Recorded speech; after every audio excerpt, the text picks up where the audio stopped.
Hey, everybody, welcome to today's episode of the podcast. I am so thrilled to have our guest today, Amanda Engler, come and share with you all about her business and how to grow your online business as well. So, Amanda, welcome to the show. So happy to have you here. Give us a little bit of a sense for who you are and what you're Thank you about. so much, Tara. I'm so excited to be here. I'm Amanda Engler. I'm a sales and marketing strategist. I specialize in challenges and live launches, and I help online coaches make their next challenge their most profitable and effortless yet. Awesome. Okay, so we talk a lot about challenges on this show, so I'm so excited to have you here to help impart some knowledge on how this whole process works. But before we do that, so tell us a little bit, like, how did you end up in helping people with launches and all of the things? I would love to hear a little bit about your background. Like, did you start in something else and switch? Were you just entrepreneur and business owner at heart? Like, where do you fall in all of that? Absolutely. Yeah. So I am from an in-person events background. That's what I went to school for. That's what I grew up knowing I wanted to do down in my bones. And then I had kids and I realized, wow, that's not really conducive for getting a lot of time with them. And then I realized there's this whole online business model in 2018, and I hopped on that bandwagon and started my own business as a service provider so I can kind of make my own hours and hang out with my kids. And diving into this industry, I realized there's summits and challenges and live launches. And so I started learning all that I could about these online events because obviously, with my background, it just made sense. Everything about the sales process, the marketing process, the engaging of the attendees, the customer journey made sense in my brain. And with my background, it was a really good fit and really fun. So I started diving into that and helping other online coaches, and then started as my own. I have a course, and I also help with a high touch with some of my more specialized clients. Yeah. Okay, I love that. Well, and I think that that's so common, right? Is that you started one thing and it's not even that you are, oh, well, I'm not going to do this anymore. I'm going to go do something else. It was just sort of a natural evolution to being able to go from live in person to live virtual online, which gave you more of that flexibility, right? To be able to help people do your thing and also, oh, by the way, be a mom, right? Because that's it's like we all run into that, right? It's like, oh yeah, how do we do that and have time to do our things as Yeah, well? absolutely. And that was like the abridged version, like very condensed. We're going to make it tight.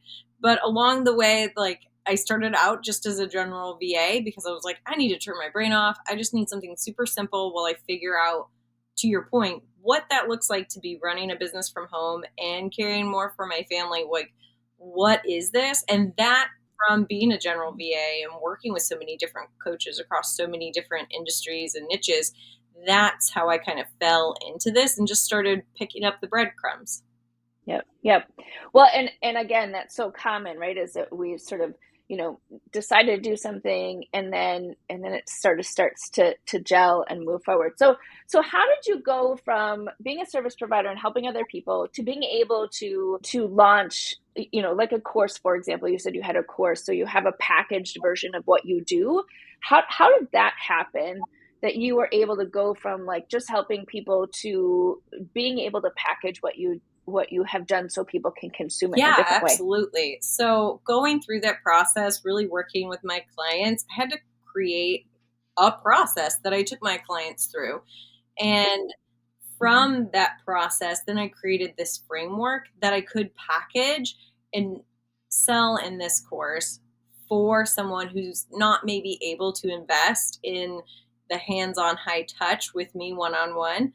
And so really identifying the process in that framework made it so that people coming through the course could have more success and understand the information better.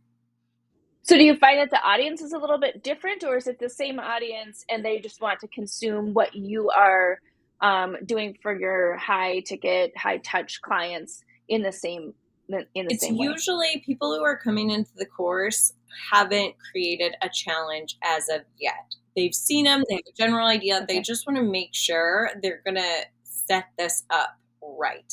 People who are coming in to my Hmm. core offer, the challenge cure, they've already ran a couple of challenges and they know they've got an issue, or they aren't hitting a 10% close rate on their sales after their challenge. And so they want to hit 10% or higher.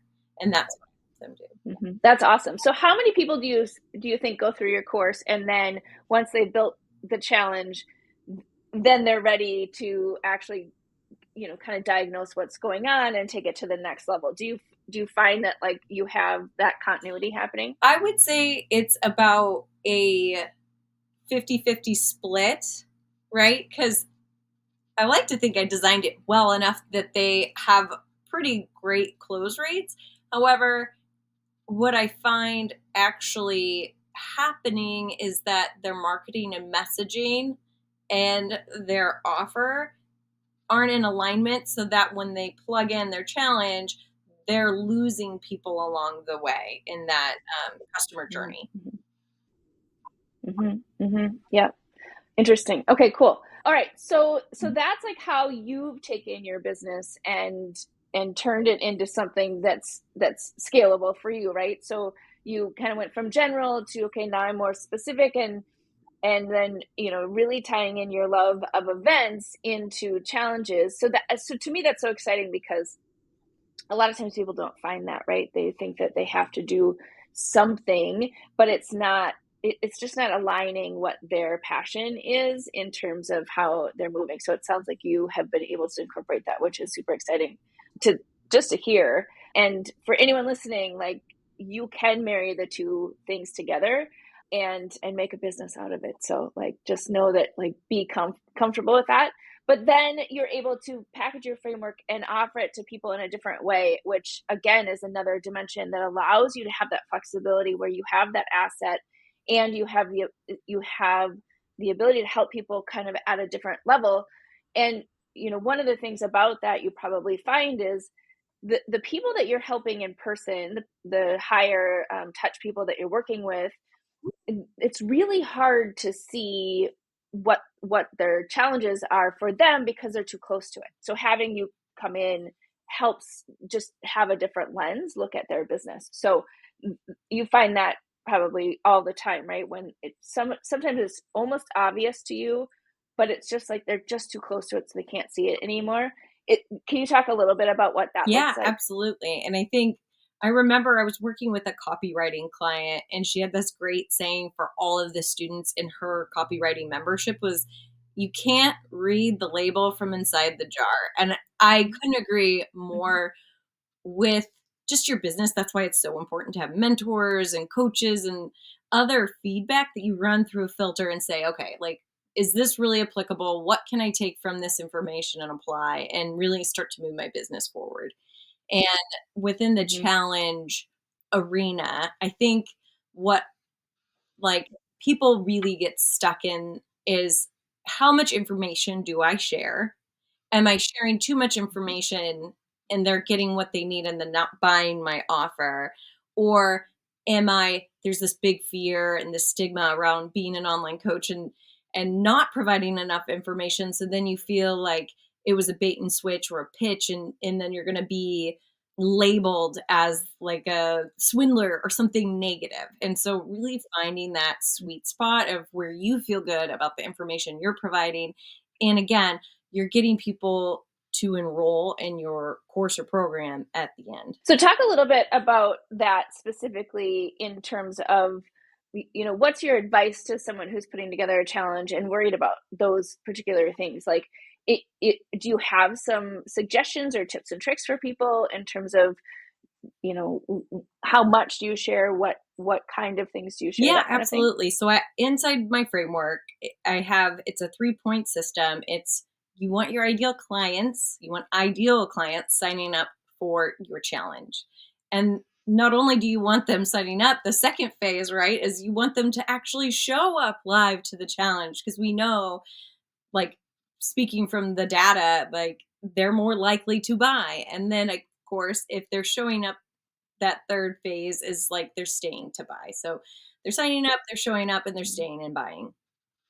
Within that framework, I have some best practices and just some questions or clues that can help you along the way, kind of like a audit of yourself that you can go through that I'd be happy to share. So there are a lot of challenges out there, right? Like we are probably inundated with so many challenges, and your ideal client may be too. So you really want to make sure that you're standing out, right? We don't want to be using vague terms or jargon.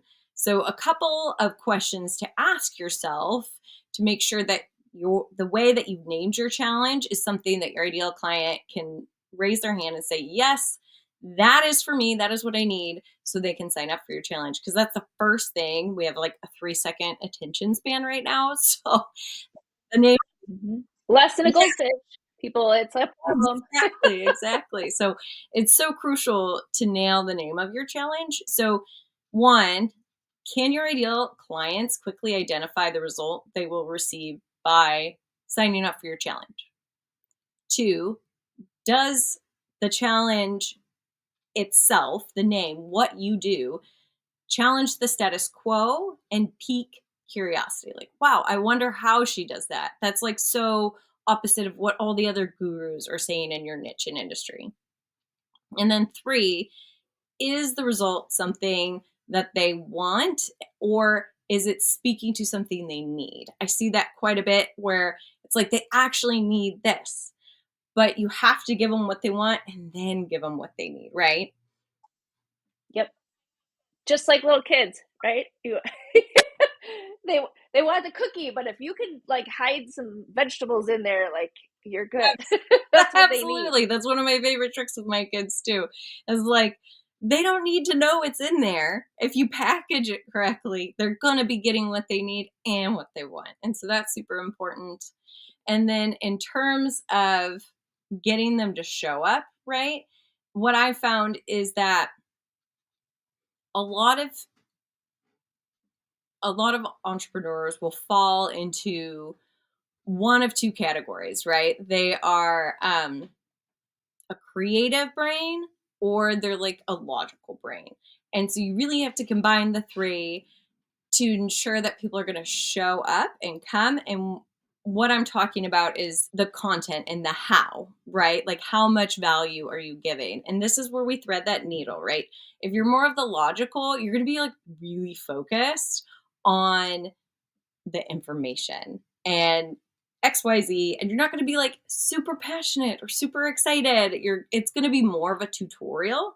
Whereas if you're more creative brain, you may be focusing more on the packaging, what it looks like and what it feels like, and fall short a little bit on the content. So as you're looking at that, kind of ask yourself, am I walking away with this with a linear brain or a creative? I mean, most of us know this about ourselves, so we can kind of diagnose that pretty quickly and start working through some of those roadblocks. And then finally, the last piece, right?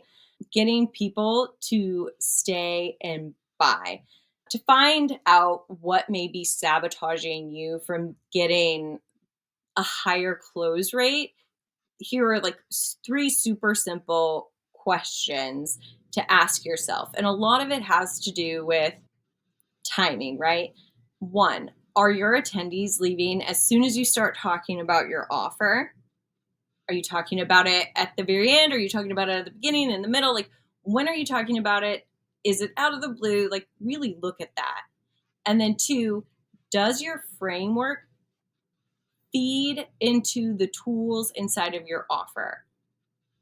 Earlier, I said I had a process and then I created a framework. I'm very passionate about making sure people understand the process they take their clients through and understanding how to create a framework from that that they can use in their marketing and in their challenge. And then finally, three, can they literally see themselves inside your offer and the benefits of you helping them solve their problem because of all of the content and information that they've learned throughout the challenge and the little wins along the way throughout? Did you give them enough of that? because that's really the heart of a challenge, right? Mhm. Yeah. So that's awesome. So is and like rewind. Can you rewind in podcast? Yeah. Rewind and like write those questions down because those are super important as you're sort of looking at is your challenge, is your webinar, is your whatever it is that you're doing, is it actually answering those questions? Because you're right, those are like the key pieces. And I think one of the things that to me is a difference between like doing a challenge and doing a webinar or training or whatever is the piece of getting them involved, right? Like if they have that ownership experience and they're like it's almost like they're doing something before they would be solving their problem, right? So like people don't argue with their own data. So how do you get them thinking like, "Oh, yeah, this is my thing. This is a problem I have and I actually can find a solution." And the solution is the the person who's doing that challenge, right? Like and connecting those dots. That's such an important piece. And one of my favorite terms, and I don't know since you're in the kind of live event space, is a through line. Do you know that term from your days of that? So for me, this is one of the things I talk about a lot is like, what's the through line, right? Like you don't just like randomly put out a training and then hope that it's going to be the bridge that causes somebody to buy your thing. Like there's a whole strategy behind that, which is why you hire people like Amanda to look at that strategy of how do you take somebody from here and then naturally and authentically just move them into the next step, which is working with you. And so when you are helping people with challenges, my guess is like that's what you're doing, right? Is you're looking at like, are you creating that natural progression forward so that it's just like it's not like this big sales event almost. It's just like this natural like, yep, I'm the right person to help you solve the problem that you have right now, and I'm challenging you to identify that as you move forward. So talk a little bit about that because I love the idea of a challenge, like getting people involved versus having them just be passive participants in something that you're Yeah, doing. absolutely. And just because it's top of mind, I read this book called Hidden Potential by Adam Grant. And I don't have you ever read that book or am I a narrator? I love Adam Grant. I think he's just the coolest guy. Anyway, so in the book, he talks about experts. And as you go down this journey of becoming an expert and learning your craft, you start to become so far away from where you started. There's a bit of a Mm-hmm. gap between who you can teach and where you're at, right? So in this example, and what I'm trying to say, I'll summarize, is that you can only teach as far back as you can remember, right? We start to Mm-hmm. forget some of those gaps.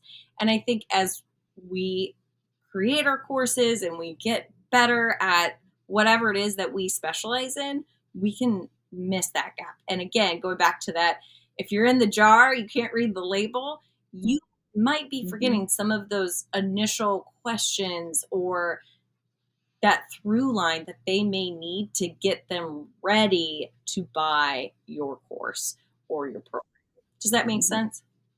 Mm-hmm. Yeah, for sure. No, and that's so true, right? Is that we tend to, try and create something for where we are and not where our ideal person is, and remembering that as we're moving forward. And to be honest, like to your point, that's the best reason to do the challenge is to break like because I always say like people are wandering around like I have a problem, like I wonder how I can solve this problem, right? Like that's what your ideal customer is doing.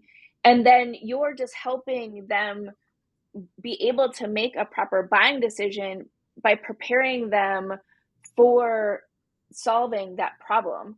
And so it's like yeah, going back to where they are and remembering like when you're wandering around with the problem that you had and like for you the problem your people probably have is like, well, how do I how do I find my ideal person and sell them into my program? Well, here's the way to do that. And remembering like a lot of people haven't done a challenge before, so you got to start them back in like what's a challenge and what is it, all the things, and then bring them forward. So yeah, so I love that. We'll put that in the show notes, adding Adam Grant's book. So thank you for mentioning that. Okay, I love this. I love talking about all of the things. So what would you say is your top piece of advice that you have for people who want to do a challenge? Sure. My top piece of advice is to start very low tech. And I actually, depending upon where you're at in your journey, I come up against a lot of pushback in this because a lot of people want to come across really professionally. And I get it. Like, I 100% get that. I am a big believer in projecting where you want to be now so you actually get there, right? But start super simple. You don't need a lot. You don't need a totally complete funnel. You don't need like an email marketing platform just yet. Like, get it out there, test the challenge, get some people in. As long as you're like connecting via DMs, you've got them in a Facebook group of some sort. And when they're joining the Facebook group, you're collecting their emails. Like, that's all you really need. You need to get out there and start testing this challenge to make sure it's connecting, it's landing, and you're getting some sales. So you're not investing all of this time and energy and effort, just like when we're building a course. Like, we need to make sure we've got that proof first. Mm-hmm. Yeah, that's such great advice. Well, and I think that you sort of get in also that analysis paralysis, and it's got to be perfect, and then you just never launch, right? Like, which choice do you want, right? Launch imperfectly, or just never do it. And yeah, so that's such great advice. So then my second question for you is like, what advice do you have if someone's already doing a challenge to try and kind of maximize the amount of sales they're going to get? One of the biggest things that I have heard is that it's super hard to get and keep people's attention. So you want to maximize the people who are showing up. So what advice do you have for people to get them to pull the Sure, trigger? absolutely. To keep people showing up and to keep them, I mean, engagement's the name of the game, right? Like, we need to keep them engaged and paying attention.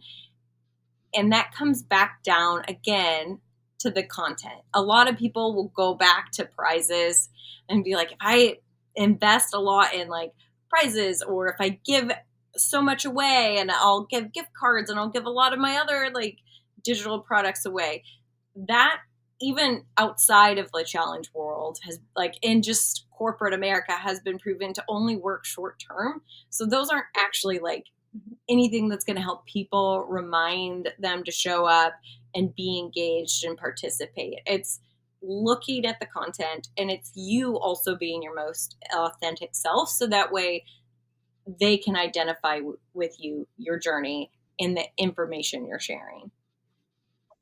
Mm-hmm. Yep, that's great. Yeah, and that's so true, right? It's like, well, if you just throw crap at people, it doesn't actually mean that it's going to translate into something valuable. So, yeah, you heard it from Amanda here. Don't just like throw a bunch of crap out there and hope that that's the thing that's going to convert them into buyers, because it's not. So, engagement is the name of the game, which if you have listened to this podcast before, you have heard a lot about that. And so what's your like number one kind of engagement technique on a I challenge? really enjoy just connecting with people one on one. And as your challenge grows, that gets harder to do, right? But even if you're able to call a few people out when you're live, if you can DM a few people and really connect with them on a personal level, take 2 seconds and go look at their profile and or like a post. It really doesn't take that much to start to see that engagement pull through, because they'll circle back and be like, oh, hey, like, I'm in that challenge. They just liked my content. And then, people just love to be seen, heard, and recognized. And that's so important, especially Mm-hmm. digitally, right? Yep, yep, for sure, 100%. Awesome, great advice. Okay, so I'm going to switch gears a little bit, and you can see if you are watching this on YouTube that both Amanda and I have the same book, and we are co-authors in an anthology that we created this year called Dear Female Digital Entrepreneur. And so we discussed it. I'm chapter S. Amanda's chapter You. And so let's talk a little bit about that, because that was a really fun project, and obviously it's brought some of us together, which is really fun. So talk a little bit about your chapter, Amanda, and what's in there. What did you kind of focus on? And then I'm just interested in, like, how did the experience go for you? Because I think that it was a fun one. I don't know if you've written a book before, but for me, it was sort of my first, best-selling publishing event. So tell us a little bit about your Absolutely. experience. Thank you. Yeah, I never thought I was going to write a book. I have an auditory processing disorder that makes it really hard to like push out written content. And so the idea of a book like was really overwhelming, but in this format with so many other like powerful women and just the way that we like came together, it was just such a fun process and so cool to be able to do and be a part of. So I walked away like just over the Jenny Hansen Lane was the individual responsible for this collaboration, and I'm just such a big fan of hers, and so very grateful for that opportunity. And inside my chapter, we dive into a lot of what we talked about today in terms of understanding your sales machine. What does that mean? That's your challenge, right? And so, like, let's take a deep dive into that. And again, we use that framework, the sign up, show up, and stay and buy. And we talk through some of that. So, if you dive in, some of these questions are going to be there. So, if you're more of a visual person and you don't want to listen back to some of these questions, go get the book, go dive into that. And then it also dives into more of the meat and potatoes of that framework and some really good takeaways as well. Yeah. Yeah. Awesome. Yes, it was a fun project. And I found out, like, anyone can write a chapter. Like, it was much more doable than, like, I'm gonna sit down and write an entire book. Writing the chapter was like, oh, okay, I can do this. And maybe I could do like a couple of chapters. But yeah, I thought it was a great experience as well. So awesome. Well, thanks for sharing that. We'll put the book link in the show notes, because both Amanda and I believe that everyone should have this book on their bookshelf. So thank you in advance for, contributing to the success of our book. Okay, awesome. So a couple of more questions for you. One is, as a business owner, and especially as a female business owner, what's like the top advice that you would give someone who was just getting started in this journey? Sure. I like to use this quote, and I think I heard it from Tony Robbins first. And I don't know if he was the originator of the quote. I don't know where it really came from. But it was really powerful for me at the time was see things as they are, not worse than they are. Someone who's a planner, Hmm. I like to think 10 steps ahead and also like troubleshoot anything down the line that could go wrong so I could plan against that. And I think as women in particularly, we have a lot of imposter syndrome. We have a lot of trouble believing in ourselves. And so then that kind of can take us down a negative path rather than just taking a step back, saying, okay, these are the facts. All of that other stuff, that negativity where I'm going with this, that's just stories inside my head. That's not real data. Let's look at the real data Hmm. and try to move forward and see like those silver linings, those positive choices, those this is a new direction I could take this based on this data instead of like, oh no, I have to pivot again, that sort of thing. I've always found that to be super helpful for myself. Hmm. Yeah, that's awesome. And how much do you feel like having your framework that is defined and something that you can lead from, how much does that help you kind of get rid of that imposter syndrome? Absolutely. It makes it so that you have that horizon to shoot for, right? You're looking ahead and you're not getting so bogged down in so many little details that we can, right? And then again, if you're just looking at the data, it can help you make more informed decisions opposed to those emotional decisions because you're going through a checklist. You have this framework, right? Mhm, mhm. Yeah, it's so powerful. Awesome. Okay, and then what's like one essential either business tool or book or resource that you can't live without in your So business? I was really excited when I found it's a software, it's a platform, and I use it in my business. And I think anybody can use it in their business for in any sort of capacity. It's called Markup.io. And it's a way to give Mm. feedback on video assets, digital assets, like whatever it is. You can give that feedback and collaborate. And I just think it's the coolest thing. It's taken my challenge cure, that's where I go through and look at your challenge. It's taken it to the next level and just made my clients' results so much better because they're physically seeing it. They're seeing the timing. They're seeing the feedback at the right. I can't say enough about it. I think it's amazing. Yeah, that's awesome. I actually have never heard anyone else know about that tool. We use that as well. But yes, the nicest part is that you can actually give the feedback at the actual Mhm. timestamp so people can see it instead of like a screenshot and then the feedback. Like it's just a bit more challenging for people, I think, to get where you're putting the feedback if you don't have that. So that's an awesome tool. I'm really glad that you actually shared that. It's funny how some tools we take for granted and we don't even think about how much they affect the business. So there you go. You heard it from Amanda, and we use it as well. So you should go out and get it because it's awesome, and it's